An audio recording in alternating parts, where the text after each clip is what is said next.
Hello and welcome to a new sphere video. Today we are talking about the spheres from the Guild Exchange Hall. Well, the final versions of the spheres, because, of course. So the spheres you see in the Exchange Hall can be upgraded not once, but twice to get the spheres we are talking about today. It is a little bit expensive to do so, but also not super difficult because you can just get the Guild tokens from...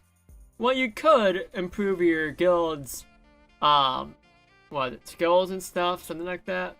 But if they're already maxed out, your other, and probably the better option in my opinion, is to just get the guild tokens from the Event Bazaar. Specifically, the Raid Event Bazaar, seeing as if you're doing RC7, as, well, it's pretty much like what the game is right now, you will get a lot of Raid tokens. And these raid tokens can be used to exchange for guild tokens, as well as some of the materials needed to upgrade these spheres. So, RC7 becomes very helpful for getting all of these spheres for one reason or another, mainly just like, it's the reason why you're getting these spheres.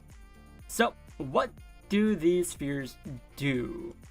Well, they, much like the spheres from the Guild Relic video, they also have effects that only happen during guild raids, so we're not going to take those effects into account, because these spheres actually stand out on their own outside of that. So, what are the spheres and what do they do? We're talking about the spheres in the order they appear in the Exchange Hall, just so that way it's easier to follow. So starting off, we have Yevers Warsong. This is a spark sphere, with 3 notable effects. 100% boost to spark damage, +1 to your normal attacks, and increased spark crit chance. So, why are these buffs great? Well, the 100% boost spark damage is like the baseline for what a sphere should have for spark damage. I say the baseline because Whirlpool Chamberlains, which is significantly easier to get than this, also has a 100% boost to spark damage. But you're not using this for the spark buffs. You're using this for the +1 to normal hits. Because there's a strategy in the game for a variety of content, for a variety of battles, where you're using a bunch of normal attacks. Because you're going to be, surprisingly, dealing more damage with your normal attacks than with your BBs, SPBs, or UBBs, because some bosses will have damage reduction from BBs, SPBs, UBBs used against them. So, normal attacks wind up being more useful.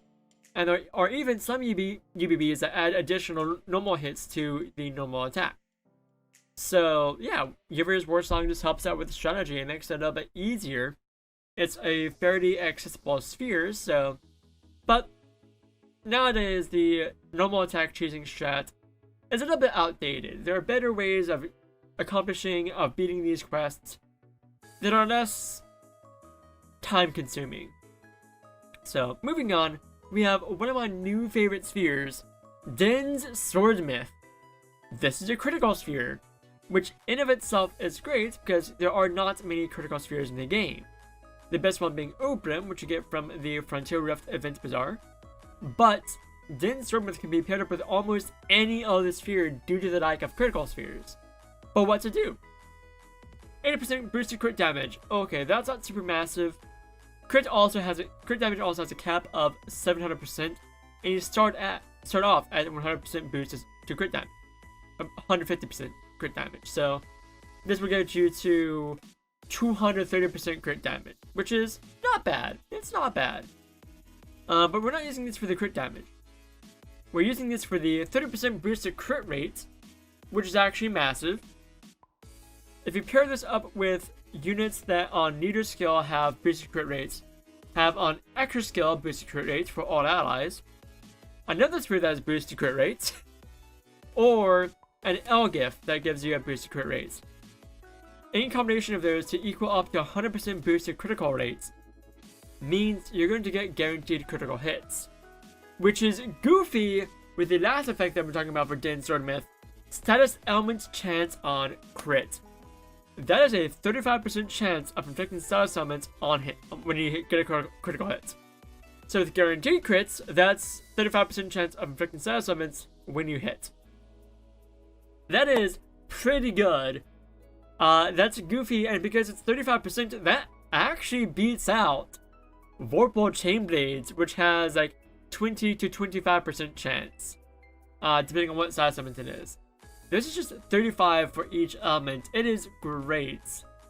So this winds up being very useful for PvP, much for the same reason Vorpal Chainblades is, because if you inflict Curse or Paralysis, enemy units for PvP cannot either use their BBSBB or they can't attack. So yeah, size summon chance on crits is great. It's pretty good. Next up, we have Yevers Warcry. This is an attack boosting sphere, the first of these attack boosting spheres we have here. So Yevers Warcry is actually another nichely useful sphere, mainly for Colosseum. Because the effect we're talking about here is DOT added to BBSBB. DOT is really good for Colosseum because there are a fair amount of strategies for Colosseum where your units just have 100% mitigation. Like, you can't do anything to enemies that have 100% mitigation. Your attacks literally do nothing. So how do you get past that? Well, you can poison them with status summons, or you can just use DOT. DOT pierces regular mitigation because it's not DOT mitigation. So yeah, Yevers Warcry winds up being another good sphere for Colosseum, specifically for that reason alone. Of course, it's good for other stuff, but like that's the best thing. That's the biggest thing. So I need to get myself one of these because I've been having issues in Colosseum. Up next, we have Kerosenes Excruciation, the second attack boosting sphere here. And I do recommend you pick this one up first. The order I recommend you pick spheres up here is Kerosenes Excruciation, at least one. Denz Swordsmith, and Yevers Warcry. But only pick up Warcry if you are doing Colosseum. If you're not doing that quite yet, don't worry about picking up right now. But Kerosenes Excruciation is so good for Vortex Arena. Oh my gosh! If you have Vortex Arena Season 4 units, and any leader that has AoE and attack chance on LS, you have basically guaranteed AoE and attack. Normal attacks hitting all enemies. Because Kerosenes provides 75% chance, and leaders have, I think most of them have at least 25% chance for AoE and attack. Granted, yes, Wrath of Grant does have guaranteed AoE and attack, but if you're not confident in your abilities to get Wrath of Grant, or you have that already and you just want more AoE and attacks, this is pretty good for that. But what else does this do? Does this do anything outside of that? Yes! Yes, it does! It has 250% boost to EWD, which is the biggest EWD any sphere has as far as I know. This is more EWD than what's on Victory Chant. But Victory Chant is still better than this, because Victory Chant also has spark damage, and I think it also has crit damage boost. So you just get more damage out of Victory Chant than this. But Kerosenes Excruciation is actually not a bad budget nuking sphere. I compare this up with other budget nuking spheres like Yevers Warsong or Denz Swordsmith, and you can get just more damage out of your units with this and other spheres. But Victory Chant by itself is just more damage. So, Victory Chant, Drinker's Kettle, Woolly, all three of those are better than this. But Kerosenes Excruciation is still not a bad budget nuking sphere. Up next, we have Nehens Will. This is a damage reducing sphere that does nothing.